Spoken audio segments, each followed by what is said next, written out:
What's going on, everybody? Welcome into another edition of the Sunbelt Syndicate as we continue to take you from the first kick to the last pitch, as we like to say, but also continuing through our baseball preview. Man, first pitch is just around the corner. We have two studs with us from the South Alabama Jaguars, assistant coach and recruiting, easy for me to say, coordinator Mike Wood, and player extraordinaire, because he's listed as a everything on the roster, Mr. Nate Wood himself. How are we doing tonight, fellas? Doing great. Doing great. I appreciate you guys having us. Great. And to be clear to all the people tuning in and viewing, last name Wood, no relation, correct? No relation. No relation. I was waiting for it to come up, and I'm glad we got that out of the way right now. Yeah, I figured we'd knock that one out quick because, that was my first thought, just like, let's just make sure here. But just happenstance, right? Exactly. That's right. Nice. Marv, I want you to ask the question that you kind of looked at earlier when we were talking before we got going about Mike's introduction to the Sunbelt here. Yeah, so Coach Wood, first year in the Sunbelt, and we were kind of making the joke earlier. Your opening series is a team that you're very familiar with. Yeah, obviously, I'm excited to play USC Upstate. They won the Big South last year, did a tremendous job, and I know they'll be a great opponent, prepared, and like I said, I know we will too. But it'll be exciting to see some old familiar faces and be a great first weekend, great weekend of baseball.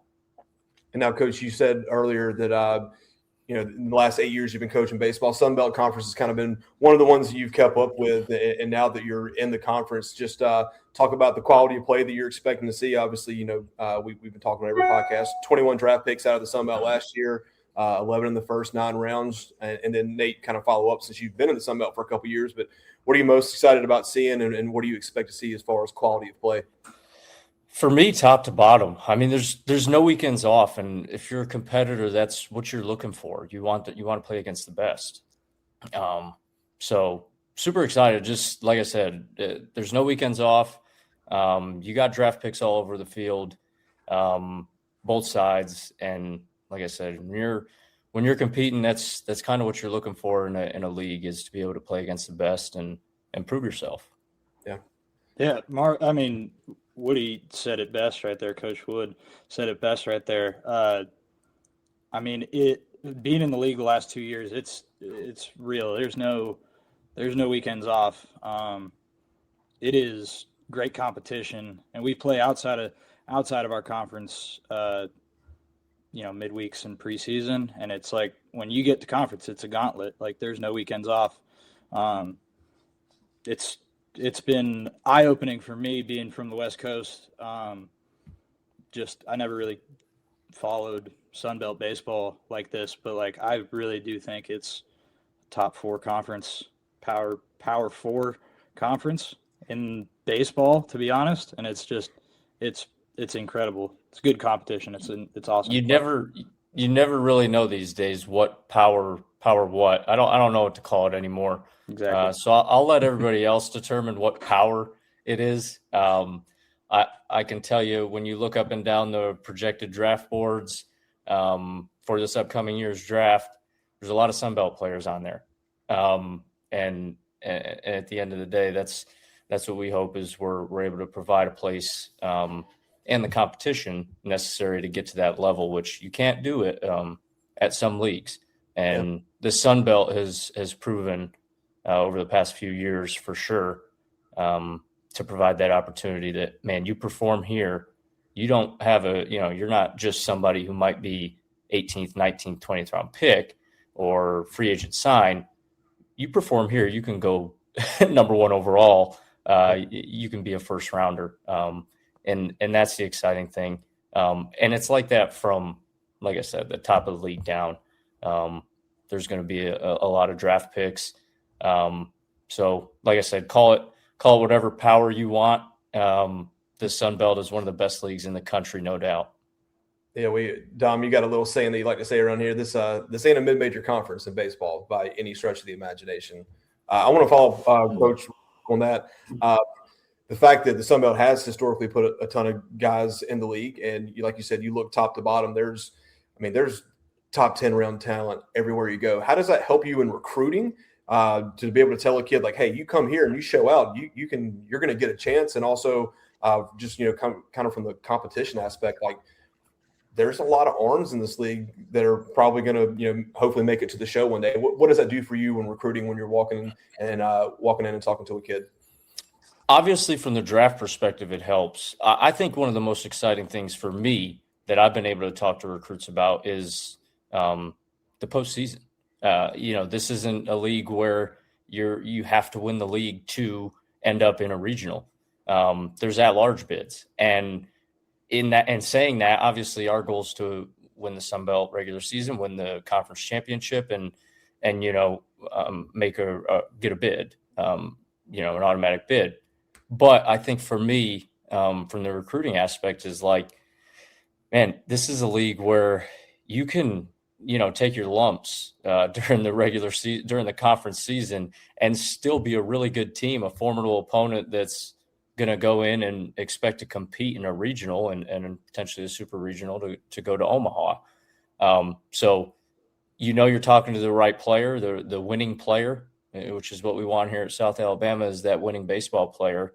You're talking to the right guy if they're into all that, into being in a regional and trying to ultimately fight for a spot on college baseball's biggest stage. Absolutely.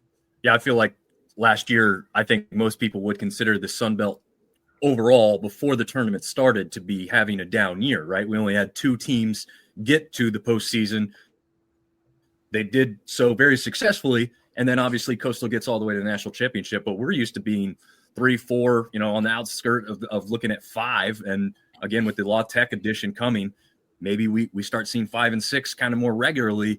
That's kind of been our argument, is you can talk about football, you can talk about basketball. Those are different monsters, but when it comes to baseball, we feel like this conference is up there with the very best. One thing I haven't said that I want to remind people of, the Big Ten does exist as a baseball conference. Not every team in Big Ten has a baseball program that competes, but every team in the Sun Belt does have that. So I think like down south, down here, especially where you guys are at, that's like a hotbed of baseball talent that has found its way throughout a lot of the Sun Belt and an SEC. And we know what both of those programs and conferences have done historically. Nate, talk about, being around the facility. There is a rich tradition of baseball at South Alabama, and how hungry you guys are as players to get back to that aspect in the postseason. Yeah, I mean, it's plastered all over the walls. It's plastered all over the all over the stadium, all over the facilities. Just the talent that's come through here in years past, and the incredible coaches that have been here, going back to Eddie Stanky and Coach Steve Kittrell. I mean, and it's awesome. And even Coach Kittrell will come by on game days, and he's still around. He still teaches a class on campus, and it's cool having that type of exposure to greatness every single day. And there's former players that come back, and former big leaguers. Brennan Donovan, who just got traded to the Mariners, he comes back every year. I mean, it's awesome to just be in a place where success is the standard. It's not like a goal, it's the standard. Like it, and I think that is the biggest takeaway that I've had coming down south to South Alabama is there's just a different mindset. 28 regional appearances, or 28 conference championships, 28 regional appearances, 17 conference championships. I mean, it's very rich history at South Alabama, and it's breathed down your throat every single day. He can also, I don't know if you guys mentioned, you mentioned all the positions. He can start doing some of the recruiting as well. Well, that's why Dom said, he's infield, outfield, catcher, associate coach, like whatever he's got to do, right? Oh, man. Seth, you want to get a question in here, man? Yeah, I was just, we're talking about South Alabama, of course. Nate, who just we talk about the dudes. Who are the dudes, that's going to carry this team this year, top to bottom? Who's coming out of the pen? Just give us a good view of what's going on this year. Man, it is. I don't want to give like some political answer here, but it's really tough to pick from a very deep pile of dudes. I would say I'm looking forward to seeing what Mitchell Hurd does on the mound. He's been dominating, which is frustrating for us hitters, but it's a good thing to have him on our side. He's going to be very fun to watch in the sun, but I think he was second team all conference last year. And it's going to be fun to see him pitch on the weekends. Man, just hitters. We got a couple good guys out of the portal that really just rounded out our offense. We struggled to create offense last year. We put up good offensive numbers, but I think the runs just didn't come at the important times. And I think we've got guys who can lay down a sack bunt, who can execute a hit and run. We got some thump in our bat too, which is cool to see. Like seeing people hit balls very far as a hitter is very fun and exciting. So couldn't give you specific names of just every single. I'm not going to give you guys the starting lineup for game one, but it's awesome to come to practice every day and watch our players compete because it's good baseball. Yeah, kind of going on the roster and doing some research on you guys before the podcast started, and it's something that we're seeing everywhere, right? Very upper class laden. We're seeing rosters getting older because of the portal. Can you kind of, Coach, talk about what the portal does for the emphasis is win now, right? And back in the day, it was get the kid out of high school, try to develop them, and I know no one ever gets away from that. You got to recruit high school kids, but just kind of talk about what the portal is able to do to get guys that have already experienced college life, a college nutrition and weightlifting program. They've played against dudes before, right? And kind of balancing the recruiting freshmen and bringing in portal guys, and how with so many new faces, you quickly create the culture and get some cohesiveness. You just said that, the magic buzzword there with culture. The portal right now, we're living in the present, so we got to use it as a tool. Yeah. And we did to the staff prior to I got here in September, so the staff used it and picked up some really good pieces. But they also did a great job with some of the younger guys too. Some of the freshmen that are on the roster are guys that you could see playing for us this year and playing meaningful innings. So it really is a balance. It always is going to be. And if it's not, then we're still working towards the goal of trying to get the best players, the right players, the guys who fit our, model for kind of what South Alabama has built their tradition on. And I think the best thing I can describe it as is baseball players, just kind of that dirtbag baseball players. And we got one right here in Nate.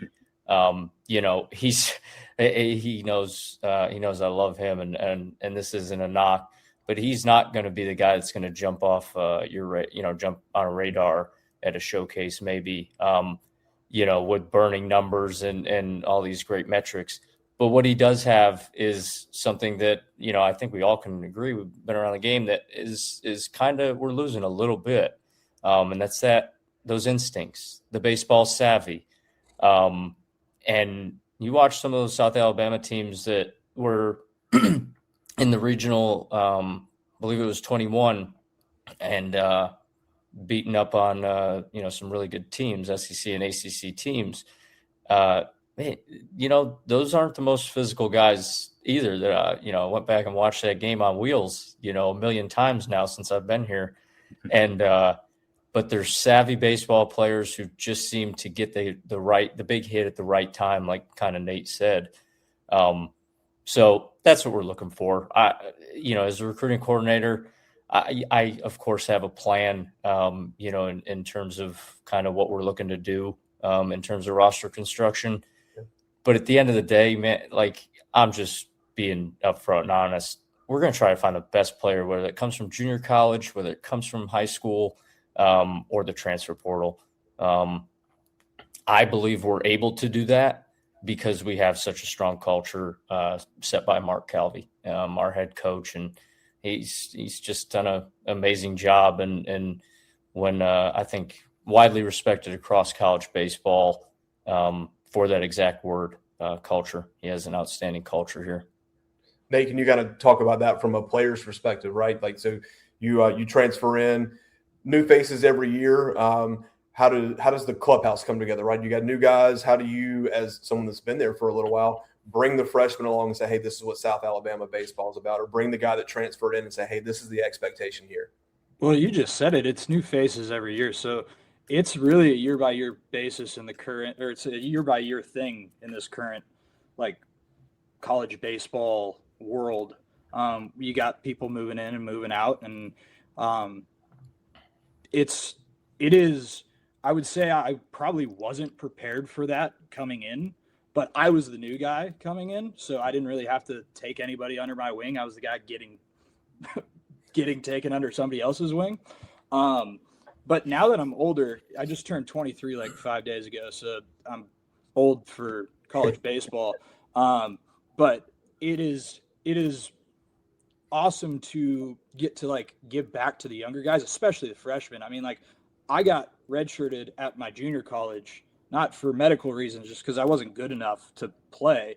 And so, like, that was a big humbling moment for me. So, like, seeing some of the freshmen going through their struggles, it's like, dog, I get what you're going through right now. And like, I can take you under my wing, maybe not in front of everybody and everything, but like Coach Wood was saying, like, that's something that was instilled in me just looking – I think that was instilled in previous players by Coach Calvi, who then takes people under their wing, who then takes other people under it's compounding interest at that point. And Coach Calvi comes from, I mean, he won a national championship as a pitching coach at South Carolina, was national assistant coach of the year that year, and then comes over and takes us to 5 regionals in 10 years, or it's 10 years or something like that. And it's just sustained success kind of creates that respect in college baseball. And then you start to listen to the things that people with 33 years of coaching experience has to say. And then you can kind of take that and apply it to managing the locker room. I would say, like, I wouldn't call myself one of the leaders of the clubhouse, maybe de facto because I'm the old guy in there that might help. But it's just about sustaining what you have and trying to get – not sustaining what you have, but trying to get the most out of what you have every single year. Like, goes back to what I said at the beginning. You're going to get new faces. Like, you know, we have 19 new faces in the clubhouse this year. It's pretty important to get to know the guys off the field before you are probably trying to do a lot of things on the field and, like, build that trust. I don't know. Things like that. I think the coaching staff does a really good job of, like, giving us the freedom to do that in the fall. Not, like, obviously baseball is the main thing, but, like, encouraging us to hang out with each other outside of camp, outside of practice, and do stumps, go bowling, go to Topgolf, like do fun things together. And that's the biggest thing, that's in creating culture. If you don't like the guys you're around, it's really hard to like them strictly during the baseball time. You know what I mean? No, that makes complete sense. Yeah, absolutely. Coach, what kind of things are you maybe allowed to do? This is really an inquiry because I don't know the answer. Like, if you bring in a recruit, how much time can they spend with your current players to kind of get to know that vibe? And I would assume you're asking guys like Nate, other players, like, hey, what'd you think of him? Is he a cultural fit? Did you guys like him? So, like, obviously you do some type of team building to some extent if they're there, but how much can happen? Yeah, 100%. So, you have a visit. Always try to get the guys to come down and, the recruit to come down and hopefully see a game or practice. I think that's one of the biggest things too. Because I feel like we have a unique playing style and identity here at South Alabama. And that's, kind of that gritty, tough, get down and dirty. I guess we're on turf now, fully turf. So no no crazy pictures of the South Alabama uniforms all covered head to toe. I missed that a little bit, but turf is pretty nice too. But yeah, try to get them down to watch and see if they're fit. I think the best thing you can do is stick them with a guy like Nate though for a couple hours and he can see firsthand and ask kind of the questions that sometimes recruits might be a little shy to ask around the coaching staff. But Nate does a great job with that amongst a lot of other guys that we have here that we feel like we can give a kid a pretty unique experience here from the baseball side of things, and obviously just the life standpoint too. We definitely have our recruits spend some time with our players. Like I said, mainly so they can ask a ton of questions and get to know them. Hopefully their future teammates or some guys who have laid the foundation. I like it. Nate, I have a specific question for you. So you posted was it a picture or a couple pictures on Instagram today, right? Yeah. Yeah. There was a comment very quickly, one of the only comments, and the way it was worded just had me be like, what does that mean? So I click into it. It ends up being what appears to be your girlfriend. So I was like, oh, it looks like she's an athlete. So this is a question we haven't asked anybody else yet. And I'm very interested to know the answer. Like, what kind of dynamic is it when, you, an athlete, dates another athlete? I mean, do you guys get to see each other hardly at all? I mean, what is that dynamic like in a relationship in college with the current athletic landscape of what's going on? Yeah. So I've been with my girlfriend for about 2.5 years. Met her. She played volleyball here at South Alabama, and we started dating in September of 2023. And it was very interesting because I had never dated an athlete before, that they understand like the time commitment that it takes, some 12-hour days of you going up on your own and hitting, like that is necessary in order for you to be like successful at your sport. So that was probably the most eye-opening thing about the relationship that I'm in. We both graduate. So I graduated with my undergraduate degree in December with my bachelor's degree, and she graduated at the same time. She's going off to PA school, actually at South Alabama, but she's going to be a PA. But our entire 2 years have been dating, like there's just that understanding of the time commitment it takes to be to try to master your craft. And it's also awesome having somebody that is in the, that understands the politics of sports. If you are upset with your coaching staff for some reason, or you're upset with an umpire, or you're upset with how the game ended, it's like good to have somebody that also understands that so that you can go and talk to. It's pretty cool. I'd be lying if I said I thought about that a lot until this question, but like that's something that I really appreciate from her over these last couple of years. Yeah, no, that's a great answer. That's why I was like, oh man, this is really interesting. I mean, I'm sure other guys have done it, but for whatever reason, the recency bias for me to see you post something up and just see some people commenting, and it just caught my eye, and I said, it seems like she's ribbing him a little bit here, like giving you a hard time. Or I can't remember exactly what she even said on there, but it piqued my interest, and I was like, this is either someone related to him or something. It just felt like that kind of dynamic. So awesome to see two athletes, like you said, that can kind of understand the dynamics of what goes on a daily basis, especially that mental space. So very good. I have a social work wife, and our paths don't necessarily always like understand what's going on in each other's world.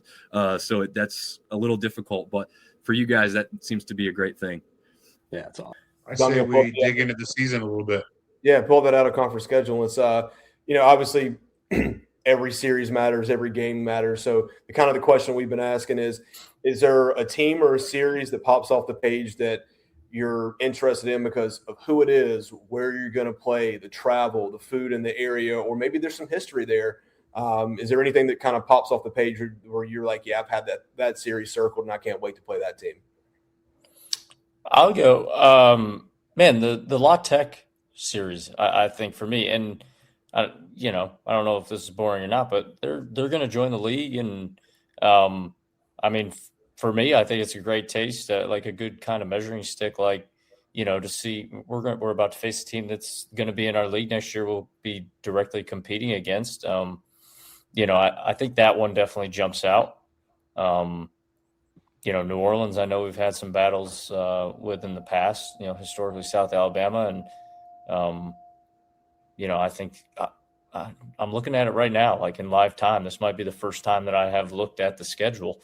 And, and man, there's a lot of good teams on there. I'm excited. Yeah, I'd say for me, I really enjoy away trips just in general. Like the baseball is awesome. Like baseball is number one priority. I love playing good teams a lot. I like playing good teams a lot, and there's a lot of good teams on this list. But to talk about like outside of baseball stuff, I enjoy exploring a little bit of the places that we're going to. Like over the last 2 years, again, I'm from California, never really made it out to the Southeast at all. So everywhere that we went was new for me over these last couple of years. And we're going to some new places this year. I mean, I'm really excited for the Charleston trip. My mom loves Charleston. So I'm interested to see what's going on in Charleston. Obviously, we got to go sweep them. That'd be awesome. But I also want to see what the food's like there. I don't know. It's just I think Charleston's the one that I circle. Obviously, every time we play Alabama and Auburn, honestly, it's been pretty good battles the last 2 years. We beat Alabama 2 years ago, lost to them on a walk-off home run last year, lost by 1 run against Auburn 2 years ago. I mean, those teams are that's where you see some great competition, like some elite competition from the SEC, and I'm excited for those games for sure. And I'm excited for some get-back games too, like UAB. We had a tough series last year against UAB, and I know we play them on like a midweek this year, but like it'd be nice to get some get-back on there. Same thing with New Orleans. Same thing with Alabama State. Alabama State always plays everybody hard. I'm excited. We got a good out-of-conference schedule this year. Yeah, I want to ask a question here. I mean, obviously, we know that the Sun Belt, every series is a gauntlet, right? We talked about top to bottom. How important is it to schedule hard out-of-conference series to prepare you before you get into conference? Because you look at those teams there, I mean, you guys didn't schedule cupcakes, right? You looks like you want to be battle-tested before you go into conference. That's exactly it. You want to be battle-tested. I think, in today's day and age, like I said, I originally talked about, with the RPI and things of that nature, you can, rack up some wins, potentially do well in your league and have enough to get into a regional as at large. I think in terms of the long run, the best way to go about it is to play a schedule like this. There's going to be, just looking at it, like I said, Upstate won their league last year and was in a regional. Look at Auburn. They're obviously making it far. Like there's some teams who made playoff runs on there and potentially going to win their league. That's what you want. You want to see where you stack up and challenge yourself. At the end of the day, I know as a competitor, and our guys as well, I want to play the best of the best. See how many good teams we can play to really challenge ourselves. I know it's cliche, but you can kind of see that's kind of what we did. I think Marv kind of hit on what I was getting at. I've been asking the question a couple of times, like when you look at your schedule, especially your non-conference, are you looking at, these are must wins for, are you thinking long term, or the consensus answer has always been it's a one game, it's a long grind. We're just taking one game at a time. Or talking about RPI, are you trying to, we must have this game to build the RPI, or we must have this conference, this weekend. And I forget which team we had this week, but he was like, forget non-conference. He was like, you just got to go compete in the league, and that's enough RPI right there. Just talk about the strength of this league. You have your top three that's been the powerhouse, if you will, the last couple of years, but top to bottom, just talk about the arms you're seeing every weekend. Yeah, to your first point, you do want to compete in the league and do a great job in the Sun Belt. Obviously, winning the tournament and the conference tournament gets you an automatic bid, right? But I think every step that you take in this season, for however far we go, however long we go this year, hopefully into the postseason, is you really are just trying to get better each and every day, because if you're there at the end of May in the Sun Belt tournament and you go ahead and win that, you're feeling just about as good as anybody in the country if you win that Sun Belt tournament. You really are, because of the strength of the league.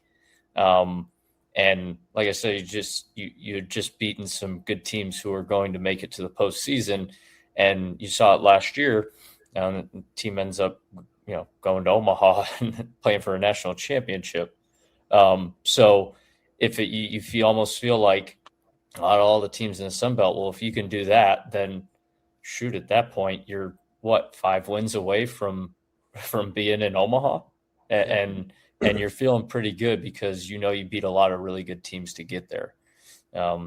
In terms of the arms, like I said, it's exciting. I mean, you look at the Coastal Carolina arms that are up and down the draft boards, and they're obviously going to have a target on their back, having did what they did last year, playing for a national championship.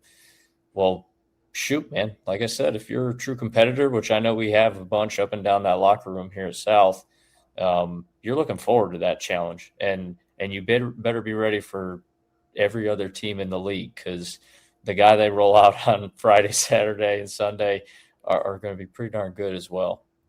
Nate, question for you. We had your conference schedule pulled up there. Kind of similar question to out of conference. Is there a series that maybe a team that you haven't traveled to yet since you've been in the Sun Belt, or just a team that you've been to and you're like, man, that was phenomenal playing in that stadium. I can't wait to get back there. It was just a great experience. What are you looking forward to, home or away? Yeah, there really aren't any, like, for what we were talking about, how top to bottom the Sun Belt is awesome talent-wise. There really also isn't really a whole lot of duds just for atmosphere of away games as well in the Sun Belt. 2 years ago we went to Louisiana, and the fact that we opened conference with them is pretty cool. That was we ended conference with them 2 years ago, and that was an electric atmosphere. I think they had a softball regional going on at the same time, and the stadium was still filled up, and both stadiums were filled up. So they love their college sports down in Lafayette. So that's one I'm looking forward to going back to. Texas State as well. I love San Marcos. That was a great atmosphere as well. They got some rowdy fans. Haven't been to Coastal, and I haven't been to Georgia Southern, and I've heard they are some of the better atmospheres in not only just in the Sun Belt, just in college baseball too. So I'm excited to go back there. Obviously, we play Troy at Troy this year. That'll be fun as well. Just good. We have a great away in conference schedule this year, and I'm just looking forward to it. We don't have any. There is no duds in the Sun Belt, but out of the Sun Belt, like we play some really good teams. Yeah, you guys definitely you got some competition there. Same for you, Coach. Being new to the league, any place that you're excited to travel to, because once again, you've heard the atmosphere is great, or the food's great. Everybody always talks about that, and Nate will probably tell you about the Cajun Cooking Club down there in Lafayette. Anything you're looking forward to? Yeah, that's what I was going to say is Cajun Cooking Club, all this stuff in ULL. That sounds exciting to go to. Coastal, I think, will be fun, just like I said, from their run last year.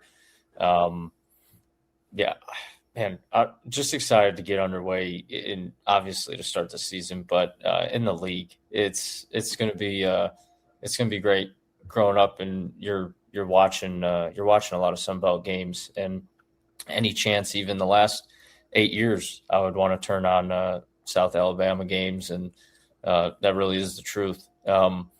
And watch these guys, and I can't wait to host our first Sunbelt opponent at Stanky Field either. I know it'll be great. Nice. I got a question here on something very recent, and it's very interesting to me because Mobile is the beginning of Mardi Gras, the founders of Mardi Gras. You guys have had some stuff with teams doing specialty jerseys in the past. Well, ULM has come out and said that they have a Mardi Gras jersey. They haven't done the full reveal, but they've given you a couple little clips. Is that gonna fuel the fire a little bit for South Al? Going up here and taking on ULM if they're gonna wear these. I don't know if they're scheduled to wear them against you guys specifically or anything, but it seems like an interesting aspect to the league for me. That I think yesterday was the first I had seen of it. Nate's the gear guy. No, go ahead, Okay. Nate. You're the gear guy. Obviously, you got the cooler hat on and all the cool gear at practice, man. You take it away. Well, we've got some golly, I don't even know what to call them. We've got some native Mobilians. I don't know. On our team that are homegrown, just Mobile guys that are very, very passionate about Mobile being the birthplace of Mardi Gras. I would say I'm not super privy to the tradition around it. Maybe I'm not the best spokesperson for it, but I guess I would assume if you asked one of our pitchers, Hayden Odell, or one of our pitching analysts, Cooper Ward, I would say they're probably pretty passionate about that. They'd give you a better answer than I would, but I would assume that they are probably not as happy that other teams are trying to claim Mardi Gras for their own, I guess. Yeah. It to me, for ULM to do it, I mean, have fun with it, right? But you're kind of far. There's some other schools that seem to be closer, Tulane, New Orleans. Even the Cajuns are probably closer than ULM is to New Orleans, or Mobile. Either one. So it's just an interesting aspect. It does look like it's going to be cool. I will say that. And ULM is going to be trying to make some noise, right? They've got a new coach over there, and they're going to be trying to make a little bit more headway in this league. As we know, it's tough to do, but I just saw that released yesterday. I thought that was an interesting aspect since we were about to have you guys from Mobile on. And Mike, remind me, Mardi Gras has happened since you've been there, I would assume now, right? Just recently. Yeah. It just started up. So this is my first experience, and it's really not an experience at all. I haven't been out experiencing anything that has to do with Mardi Gras, living a boring life. So, but yeah, excited to watch the guys play in the new Mardi Gras uniforms, I guess. Yeah, I don't know if you said that, Dom, already, but we just posted today that we're going to be wearing our we have cut like the Mardi Gras uniforms for I think the Sunday of our first weekend. Okay, nice. Yeah, just posted that on Instagram. The official announcement was today. Very nice. So I hope you guys wear them against each other, man. That would be some heat right there. That'd be awesome. Mike, you haven't had king cake yet? Have you had some king cake at least around the Mardi Gras time here? I haven't. Nobody's offered me any king cake. So I'll blame them for not giving me my first good Mardi Gras experience. No king cake. Yeah, I guess. Yeah, Coach Wood doesn't want to know what he has to do in order to get that thrown at him. So you got to earn the king cake, huh? It's not just exactly. Yes. Yeah. Do you know what's in the king cake? I don't. I know they were selling them at Costco the other day. I went to Costco for my groceries, and they had a bunch of king cakes. Nice. not familiarized too much with Mardi Gras. Okay. Well, and Nate, I know that you're not a native to the Mobile area, but I would assume by now you know about the little plastic baby located in a king cake and what has to happen if you find the plastic baby. Hopefully no one eats this thing, by the way. Yeah. I would say a lot of the stuff for Mobile happens downtown, and it's all right around when the season for Mardi Gras. It's all right around when the season starts. So I don't go downtown a whole lot during the season. So I haven't participated in a whole lot of Mardi Gras festivities, but I know what you're talking about. Yeah. I believe the person that finds the plastic baby, this thing is tiny too. It ain't big, so you could accidentally eat this thing. So be careful, Coach. If you do indulge in some king cake, just eat slowly. But I believe the tradition is if you find it, you buy the next king cake for, the office, the dugout, whatever. That's my understanding. So that's a great marketing tool by the people that make king cakes. You just keep it going on and on forever. It is. It's genius. It's very smart. It's very smart. It's actually a good cake too. Before we get to the fun question at the end, and Nate, I probably asked you this last year because I asked every player and every coach that comes on. So obviously, all three of us have kids that play sports. I was telling you earlier, I coach a lot of youth baseball. My kids and a lot of the kids that I coach listen to this. So every kid growing up around 9, 10, 11, 12 years old that plays baseball, right? Like their goal is, I want to be a D1 baseball player. I want to get drafted. I want to make it to the show. So give me the best piece of advice that you would give to a young kid who's in love with the game of baseball and that's their goals and aspirations. My biggest thing would be to instill in them that everybody's path is different, that there's not one cookie cutter way to get where you want to go. And it might take longer than what you think it will. And you might not be as encouraged as you once were, but that everybody's path is different. Like I said earlier, like I went to junior college out of high school at a Loney college up in the Bay Area of California, got redshirted my freshman year, played, hit 265, didn't think I was going to go anywhere, then got some opportunities. South Alabama came calling, and, this is my third year here, going to graduate school here. There was never in a million years that I thought I'd be in the state of Alabama, probably up until the point where Coach Magnifico called me. And, everybody's path is different, and just be okay with that. I think that would be my biggest message. Coach, what are you telling a kid? Exactly that, and do your best. Do your best. Do the best that you possibly can each and every day. If you do have those dreams and goals, and you do have to have some humility and be able to self-assess. At the end of the day, did I give it my all that day? And if you are able to do that, then be willing to have the discipline and the consistency to wake up and do it all over again, and again and again and again. Right? We've all heard it, and it's the Tom Brady consistency thing. Yeah. You look at the Jeters and the Bradys and those guys who did it for so long, and they'll sit there and preach consistency. That's how they were able to do it. So that's part one, is really, truly, honestly, be honest with yourself and be able to look at yourself at the end of the day in the mirror and say, I did give it my all today. And then have the power and the discipline to wake up the next morning and do it all over again. Solid advice. Love that. Well, and what's great about that is it translates, right? Like that's literally every sport. You can take that and tell that to any athlete. So I love the fact that is what you guys have said there. Yeah. I do want to shout out Coach Magnifico, Coach Mags. I'll just shorten it so that I don't butcher it again, because last year was the first year we tried to do these types of interviews and put these things together.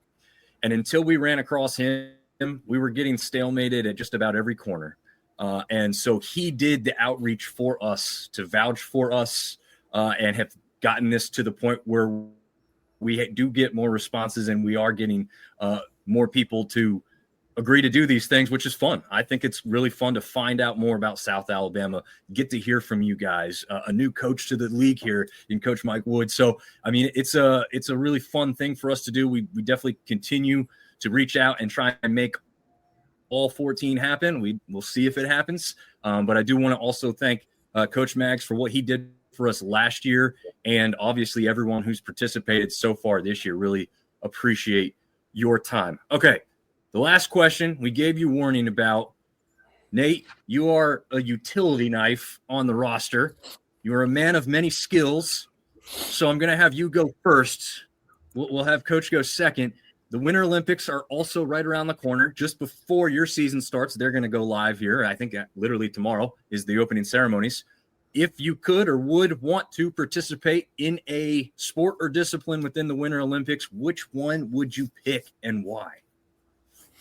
So, yeah, jack of all trades, master of none. That's kind of how I live by right now. But I actually have a cousin-in-law, I guess, that was a professional and I believe went to the Olympics in the skeleton.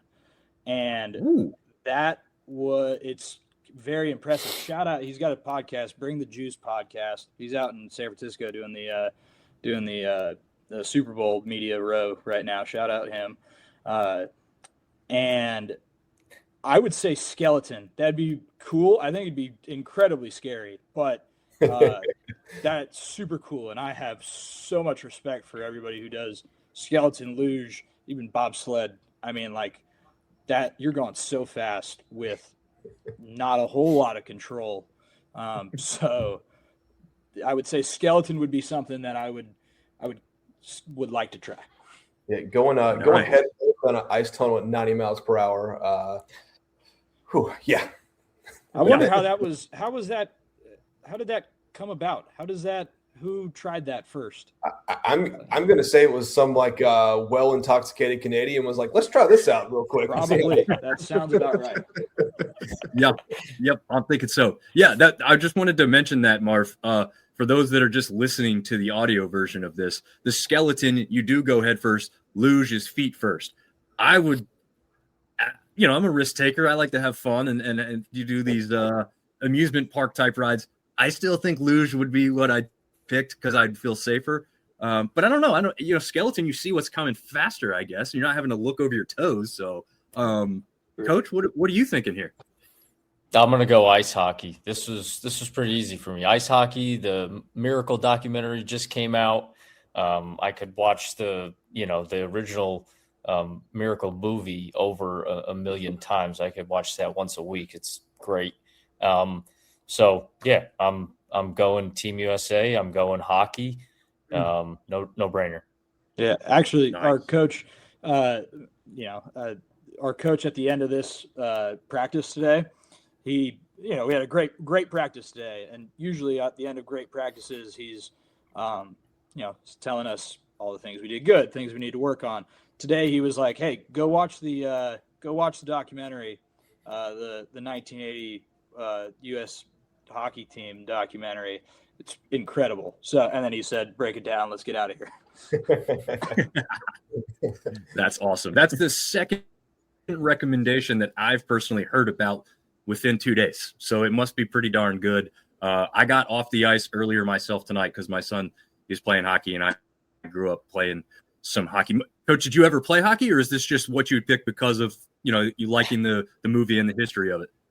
I did not play hockey. I am from upstate New York, so not quite up as far as Lake Placid, but near and dear to my heart, upstate New York, and that obviously monumental sporting event for this country. And yeah, I'm kind of, like I said, boring, and I'm going to keep it simple, and let's go with ice hockey. Yeah. Well, if you watch the Four Nations and you saw Canada and U.S. drop the gloves more than once off the opening face, I think you're not boring with the hockey. I think you got it right where everybody wants to watch. I don't think we'll see that in the Olympics, but I'd be okay with it because that is what hockey is and what it brings to the table. Also, bring it to the table, guys. Shout out your Twitter handle, Instagram, whatever you want to give out for people to follow you. And Coach, obviously, like Marv said last night, specifically, some people that may want to reach out to you after hearing your interview here. Yeah, it's at WOODROMANG 153, I think. But South Alabama Baseball, Twitter works too. Obviously, I'm always on Twitter. It's kind of just part of it nowadays in terms of recruiting. So you can reach me on there or email, shoot me a DM or email for my number. Number works too. But follow the Jags baseball on social media. They do a great job. And follow you guys. You guys are tremendous in what you do in terms of promoting one of the best freaking leagues in the country. Yeah, I second that. My handle Instagram is NathanWood_29. My Twitter is NathanWood29. So pretty simple there.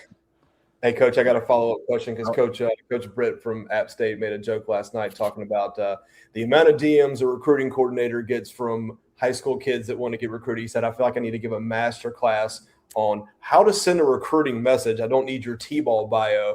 How terrible are some of the messages that you get from kids that are just reaching out and trying to see, film and get interested in it? Yeah, there's certainly some interesting ones that can make you laugh. But shoot, man, I'm never gonna knock anybody for being unapologetically themselves, right? They reach out, they come up with their own, as long as it's genuine. Just reach out, introduce yourself, send over some videos. You don't need to give me a long history on myself or the program or anything like that. But just for them to, have the guts to reach out and cold call or DM a college coach like that. I respect it and always try to respond. Obviously, this place has done a great job recruiting in the years past with all the great players. So just looking forward to continuing that. Awesome. Absolutely. Love it. Any final thoughts, Marv, Seth? Just appreciate you guys being here. Appreciate y'all having us. Yeah, Thank you guys. Best of luck to you guys this season. Obviously, we'll be watching, and hopefully we can see more than two Sunbelt teams in a regional this year. I think we got shafted with Troy last year. I think they deserve to be in, but definitely ready to get back to having 4 or 5 teams in a regional and trying to make a run at Omaha. That sounds good. Hey, Marv, don't tell the South Alabama guys that Troy got hosed. They're kind of okay with it. No, I'm just kidding. I know. Listen. We try to be unbiased, right? We're a Sunbelt podcast. The better the league does, the better it is for everybody. And True. They got hosed last year. Personal opinion. No, I appreciate you guys. Like I said, appreciate all that you guys do, and thanks for having us on. Yeah, thank you Appreciate very y'all. much.